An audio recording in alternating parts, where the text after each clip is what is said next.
my. People come and go so quickly here. No, I don't know many people. I know too many people. I guess we're both lonely. Milk was a bad choice. Are you crying? No. Are you crying? Are you crying? There's no crying. There's no crying in baseball. It's the Al Travis Show, and we're lucky to have her. She's Senator Karin Housley. How are you doing, Senator? I am good. How about you? Are you staying warm? No, I decided that I am too old for this crap anymore. I hate winter. I not hate winter. I can't handle the cold anymore. We're roughly the same age. Back in the day when I was 20s and 30s, it had to get cold. We're living in Minnesota. I never hated it this much. I hated this weekend. I have always hated cold. I've hated winter. I hated going outside. I'm not a very good figure skater or ice skater because I hate the cold. I actually hate hockey arenas because they're cold. But I have always hated the cold. And then once I hit like 60, I super hate the cold. Yeah. And I don't even want to go outside. I just want to sit I actually stand by our fireplace. I just stand by it and like look at the snow coming down. I'm like, why would anybody live here? Yeah, I don't know why this happens. And you got your own issues with that because, again, hockey, you're hockey guys, so you got to be in a lot of arenas. But you have the U.S. World Junior Hockey Players Group thing coming in. Tell us when that's coming up soon. Oh my gosh, the World Junior Championships. This is the 50th anniversary of the World Juniors. The best players from around the world, 18 and under, or no, college kids, 21 and under, come to Minnesota. There will be 10 countries, and it's between the XL Energy Center in Mariucci, December 26th to January 6th. It is downtown St. Paul is just going to be completely lit up with a whole bunch of fun things to do. And hopefully Team USA wins. Bob Moskow from the University of Minnesota Gopher head hockey coach is the head coach of Team USA. And they're going for a three-peat. All right, so that's a hockey thing. Okay, good. Hockey thing going on. Figure that out. The one I want to talk to you. In there. I know, I'm happy for you. The one I want to plug is Stillwater has the big Snowmageddon snow sculpture thing, which I think my wife and I went 2 years ago. And I was just stunned by how much and how great these things were. What is it called? World Snow Sculpting Championship? Yeah. The World Snow Sculpting. This is the biggest thing in the world. In the world. It's crazy because you get people from Mexico and Jamaica who are usually doing sand sculpting, and they come to Minnesota. And I know where you're going with this because you can hardly wait to say what you're going to say. I know, but I want. No, and it's free. I mean, as I understand, my wife and I just wandered on down. Right. We were having a great time in Stillwater, and it was packed. I mean, people were there because this is amazing. What I was going to say is how well they do making this. Isn't a snowman. This isn't a snowman contest. This is art that just melts away at some point, which has just got to be sad. Do you know how long it takes some of these people to make these? Oh yeah, they like set the go button at like midnight on Tuesday, January 13th, and then they have until Friday morning when they all get judged, and then they stay up as long as the weather will provide. But they bring a whole bunch of different power tools, a big humongous box is filled with snow, and then they pack it all up, and then that's what they carve. And there will be, I think, 10 countries this year that are competing. And how does one get in? Here's what I would like to offer. I need somebody who understands how to do this, and I want a Senator Karin Housley head made in this. I would like to see a Senator Housley on the lake. How do I make this happen? What do I need? Well, first, you'd have to find a snow sculptor willing to do it. That would be talented. Who would if this could win? Well, the talent. Here's what you do, and I got a plan. You get the box and you pack it with snow in there, and then you pull the box off, and then just take everything off that doesn't look like Senator Housley, and boom, there you go. That's my plan. It would be I should propose that to the planning committee of the World Snow Sculpting. What if they did all of the world people project, and then they picked a champion, and then while everybody is coming to visit, kind of like they do the butter sculptor at the Minnesota State Fair, they could have I could just sit there in a little warming shack. Yes, and they could have somebody sculpting while everybody's Okay, I want to sponsor looking at this. all the Talk to really those good ones. people for me. I want to sponsor. The Al Travis Show brings you Senator Housley in snow. That's what I'm looking for. Is that all right? It just probably wouldn't last long. As soon as they were done, somebody would come chopping it down. I've got half the people in my district that don't like me, so I don't find know that how hard to long it believe. would stand. I find that hard to believe. Real quickly, did you happen to watch your Minnesota Vikings yesterday on nationwide Oh my TV? gosh. Yes, I did. I stayed up late and watched that. And see, Well worth JJ's coming around, that cute little bug. I told my husband that I called him a cute little bug, and he goes, "You what?" And I was like, "Well, he's only 22. When you're 60, you can call somebody a cute little bug, no matter if Yeah. they're in the NFL or not." But did you see when he did his little Gritty or Jefferson what? dance? And yeah, it's gritty. Oh my gosh, I just loved him that much more. Yes, See, I but stayed up, and he's settled into his role. See, this is has. where your husband, my best friend Phil, will disagree with you on that, on the gritty going into this thing. KOC, the coach, is not happy with that. You probably haven't read this story this morning. So the KOC is unhappy because don't slow down and do your little dance step getting in, get in the end zone, run full speed. We'll talk about it later. And they evidently talked about it at practice that we don't muck around. And he goes, I couldn't help myself, yada, yada. And then there's folks like Senator Housley who fall in love with him because he's a little tweedly bug or whatever you call him. And he does that. So a lot of kids get into that. Oh, that at my house, they went crazy. But for those of us like Phil, my buddy Phil, coaches, people who want to make people better. I remember Chuck Foreman. Just get in the end zone, hand the ball to the ref, and run off. Somebody talking to me because I wanted people to think I've been there before, and then I'll be back. And that's why you don't do dance steps. So that's old school. And I bet my buddy Phil's with me on that. 100% he's with you on that, but not all of us are alike. And there's just like my district, 50% of us that think the other way, and I'm the other way. And I'd like a little entertainment while it sells more tickets. And but did you go to bed right after, or did you have to stay up for the whole Rob Reiner's sad story in LA? Then I was up for another 3 hours.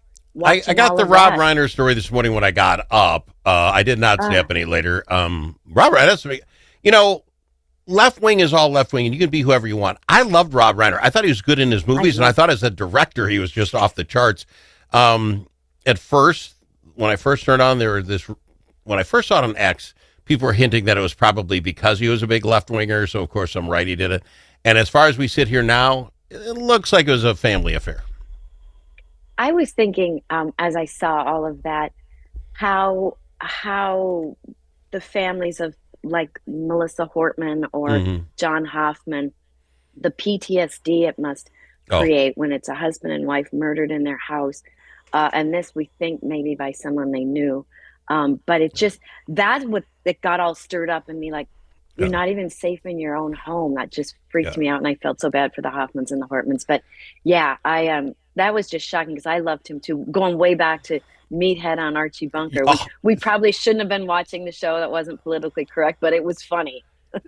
It was way funny, and back then, people didn't get upset about it. You could never make that show today. That show wouldn't get off the ground, but right now, back then, it was fantastic. You brought up Hoffman. I'd just like to throw this out if I can, because he's my buddy. Yeah. We've been going around. You start seeing him now more when you follow his Facebook. He's going to this thing and that thing, and I texted, great, when are you ready to get back on? I think he's really close to getting back on the air, but good. The powers that be with the trial and all this don't want him to come on. They don't want to be able to mess up the trial. I'm like, you got the guy. I'm not going to ask about trial stuff. I don't know when we're going to get him back, to be quite frank, but he said he'd like to. I'm hoping first of the year. So he's doing much better, I guess, is the big story there. Oh, good. Yeah, hopefully he can come back on because he's such a great guy, and I hope he's doing all right. Yes, I was going to go off on another tangent, but I won't. So, yes. We'll get back after this. I've got more to chat about. Would like to chat with you about this new guy. It sounds like Superman on roller skates, going to come in and fix all this fraud stuff. I'm very excited. We'll see what Senator Karin Housley has to say about it right after this. You need a friend at the Capitol who knows how to get things done. And you're in luck, because that's exactly who we are, your friends at the Capitol, and we deliver results. At Momentum Advocacy, we bring decades of experience in lobbying, public affairs, and crisis communications. From local nonprofits to national corporations, we help you move policy, manage your media, and make your voice heard. We're not just seasoned pros, we're essential partners. Momentum Advocacy, your friends at the Capitol. Learn more at momentum-advocacy.com. Think about it. Now that school's back in session, how are Minnesota students doing? Not very well. Minnesota ACT scores fell again last year and are the lowest they've been in 10 years. In fact, fewer than half of Minnesota students can either read or do math at grade level. Think about it. We used to brag about our schools. Now we're losing to states like Mississippi. Visit AmericanExperiment.org for more information. Think About It is brought to you by Center of the American Experiment, Minnesota's think tank.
Are you kidding me? You know that comment you said to the radio? The thing that we got wrong? Clearly, Brussels sprouts are the worst vegetable. Call us and let the world know your thoughts. 855-257-7469. That's 855-ALS-SHOW. We've got her, Senator Karin Housley, talking what's going on here in the state of Minnesota. I think the Star Trib, Minnesota's newspaper, by the way, put it this way, that the governor is getting ahead now on fraud, which seems about 8 years too late, but he's ahead. So here's what he's doing. And I love this guy. He's straight from Central Casting. First, he's Tim O'Malley, a good Irish guy. That's what we need. Good Irishman who's a cop, right? He is now the state director of program integrity. Put a pin in that. I didn't know we had one of those. He's a judge, a former superintendent of the Minnesota Bureau of Criminal Apprehension, a former FBI agent. This is what you want. This is Superman on roller skates. He's coming in and going to fix stuff. Is he filling us director of program integrity? Who was the last one that was that? Yeah. Oh, shock. There's never been one. What this tells us is Governor Walz is so underwater on this messaging. He's too little, too late. He's feeling the heat from his donors, who here he's trying to run for a third term, and his donors are skittish because they don't think he's our candidate because you can't handle the fraud that you've let happen under your watch for the last 7 years. And now going into your 8th year, oh, wow, now that President Trump has called you out nationally, and Tim Walz even says in the media, well, this is nothing new. No, it's nothing new, yet you let it happen. And just this last week, oh, I have a brilliant idea. I'm going to hire someone that's going to fix this. So the media can all say, oh, me, the governor, Tim Walz, is doing something about this. Too little, too late, Timmy. It's not going to work. Nobody's buying it. Yeah. They came out and said he's getting ahead of the problem. Getting ahead of the problem. $1 billion ahead of the problem. Oh, out the window already. $1 billion out the window. And now he's going to hire somebody. When he just hired somebody last week, too, for $2.5 million, a private company. That Optum thing. Fix it. Yeah. This is where my problem comes in. So Optum thing, you figure out he's got hired some insurance group thing to look in the insurance. Okay. The story today is the fact that that group is only allowed to look at what the Department of Human Services pays out. 90% of that fraud money we're talking about is coming directly from the insurance company. So they're only going to look at 10% of the problem. I'm like, oh, that doesn't make a whole lot of sense to me. This guy, because I don't know what it is, you guys must have passed a law. The Director of Program Integrity, what can he do? Can he go and get Al's Social Security information? Does he have the right to just walk into DHS and say, show me your files? What right does this guy got to do anything? Well, I was just trying to do the numbers. If Optum is only looking at 10% of the problem at DHS at $2.5 million, how many people do we have to hire and how much is it going to cost us? Why do we have commissioners of every single agency? Shouldn't that be their job? Shouldn't they be held accountable for any fraud that happens under their watch? But no, we're going to hire somebody else, and then we're going to hire Tim O'Malley for Tim O'Malley comes knocking on your door and say, hey, can I see your books? And they go, no. But when the feds come knocking on your door, which they are, they better turn those books over so they can, over in Congress, have a hearing on it to find out what's really happening. So, I mean, we've known about this for so many years. We've had hearings on it. We'd have the Office of the Legislative Auditor saying things are happening bad over here. Money's going out the door. We need to stop this. Nothing until the last 2 weeks because he's feeling the heat from his donors because he wants to run for a third term and he's not looking good. Okay. So, you know, you got to. How I feel. Yeah, thank you. I appreciate when you don't cover your feelings. What I don't understand is, so he realizes he's underwater. He's got to do something. Does he think we're all just some sort of idiots? Knuckleheads, I think would he use. Is that he introduces this guy with an unbelievable background. It's a great name to the program, but even in his own announcement doesn't say what powers the guy's got to do crap. When he brings up the Optum thing, that they're going to go look at all this stuff, fails to mention they're only going to do the Department of Human Services checks, not the others. And like, what? And then you guys, I don't know where you voted. I presume you voted with that Office of Inspector General, the freelance one that wouldn't report to anybody. He comes out at the end of the session and said, I'd like to have an Office of Inspector General, but his difference was it would report directly to Tim. You know what I'm saying? I don't know if he just thinks no one follows, and maybe we don't, and he's right. But none of this seems to go anywhere. Well, and right, Tim O'Malley in that press conference didn't really say what he was able to do and what he wasn't able to do, but he mentioned 3 or 4 times that this is not a political office. And I was like, well, which makes it a political office. Because, yeah, you know, when somebody oversays something, you're like, oh, well, that just tells me you're trying to say that. So, and he reports to Tim Walz. Right, when we passed the Office of Inspector General that reports to nobody, it would be somebody that's completely free of the legislature and the governor. Tim Walz didn't want that because he does want the final say on what's going to go public. And it took his own government workers at DHS that outed him, even though we knew all of it was happening. But now we have somebody on the inside, 480 of them, saying this was really going on, and we blew the whistle and we were shut down. So, you know what? And Tim O'Malley would get shut down, too. If he came to the governor and said, here's what I found. Oh, you got to keep that secret. How can we cover that up? So I think there's another bigger play here. I think when the federal government comes and said, Mr. Walz, we need this, this, and this, he'll say, I've got the director of program integrity doing an investigation, and that will ruin our investigation. I can't give it to you. I think he's going to use that as a play in between. You can't ruin our investigation. We're looking into it. You watch. But how can Tim O'Malley be doing an investigation that's that usurps the federal government. Like, because he's a judge in a former Minnesota Bureau of This is what I'm he's Tim got O'Malley. Come on. Yeah, Superman with skates on. All right, I gotta fly. I appreciate you coming on and doing this with me. You always do. I thank you very much for being on the program. Thank you. Thank you. I'll see you I next ran week. right up. I look up at the clock like I'm out of time. Thank you, Senator Karin Housley and my buddy Phil on the Al Travis Show.